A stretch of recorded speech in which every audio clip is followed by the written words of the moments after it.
سب سے پہلے نیت کرنی ہے، 4 رکعت بعد نفل صلاۃ التسبیح عبادت اللہ تعالی کی، بندگی خدا کی، منہ میرا طرف خانہ کعبہ شریف اللہ اکبر کہہ کے آپ نے ہاتھ باندھ لینے ہیں۔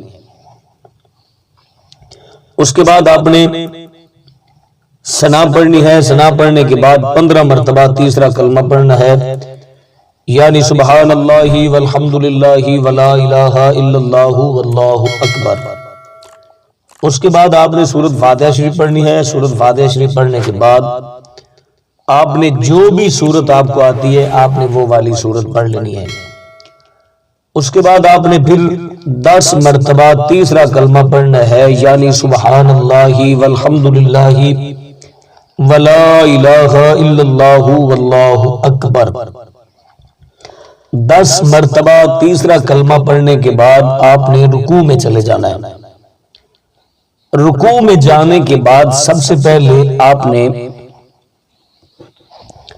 رکوع کی تسبیح پڑھنی ہے، سبحان ربی العظیم سبحان ربی العظیم سبحان ربی العظیم۔ یہ پڑھنے کے بعد آپ نے پھر 10 مرتبہ تیسرا کلمہ پڑھنا ہے، یعنی سبحان اللہ والحمد للہ ولا الہ الا اللہ واللہ اکبر۔ اس کے بعد آپ نے رکوع سے کھڑے ہونا ہے۔ سجدے میں جانے سے پہلے 10 مرتبہ پھر آپ نے تیسرا کلمہ پڑھنا ہے، سبحان اللہ والحمد للہ ولا الہ الا اللہ واللہ اکبر۔ اس کے بعد آپ نے سجدے میں چلے جانا ہے۔ سجدے میں پہلے سجدے کی تسبیح پڑھنی ہے، یعنی سبحان ربی الاعلی سبحان ربی الاعلی سبحان ربی الاعلی۔ اس کے بعد آپ نے پھر 10 مرتبہ تیسرا کلمہ پڑھنا ہے، سبحان اللہ والحمد للہ ولا الہ الا اللہ واللہ اکبر۔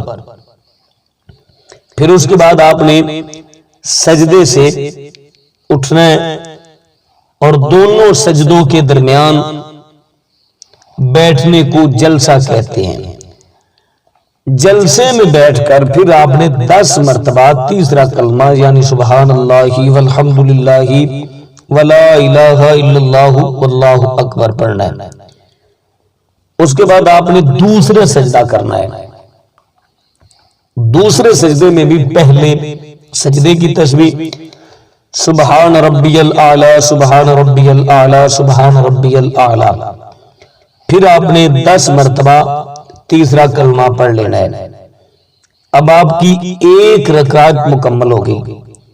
جب آپ نے دوسری رکعت کے لیے کھڑے ہونا ہے 15 مرتبہ تیسرا کلمہ پڑھنا ہے۔ اس کے بعد آپ نے سورۃ فاتحہ اور سورت پڑھنی ہے۔ اس کے بعد آپ نے 10 مرتبہ تیسرا کلمہ پڑھنا ہے۔ جس طرح آپ نے پہلی رکعت مکمل کی ہے اسی طریقے سے آپ نے باقی 3 رکعتیں بھی مکمل کر لینی ہے۔ یہ صلاۃ التسبیح کی نماز ادا کرنے کا سب سے آسان طریقہ ہے۔ تو صلاۃ التسبیح کی بہت زیادہ فضیلت ہے۔ رسول اللہ صلی اللہ علیہ وسلم نے ارشاد فرمایا کہ اگر ہو سکے تو روزانہ صلاۃ التسبیح کی نماز ادا کیا کرو۔ اگر روزانہ نہیں ادا کر سکتے تو کم از کم ہفتے بعد ادا کیا کرو۔ اگر ہفتے بعد نہیں ادا کر سکتے تو مہینے بعد ادا کیا کرو۔ مہینے بعد نہیں تو کم از کم سال میں 1 مرتبہ ضرور ادا کیا کرو۔ اگر سال میں بھی نہیں ادا کر سکتے تو کم از کم زندگی میں 1 مرتبہ صلاۃ التسبیح کی نماز ضرور ادا کر لیا کرے۔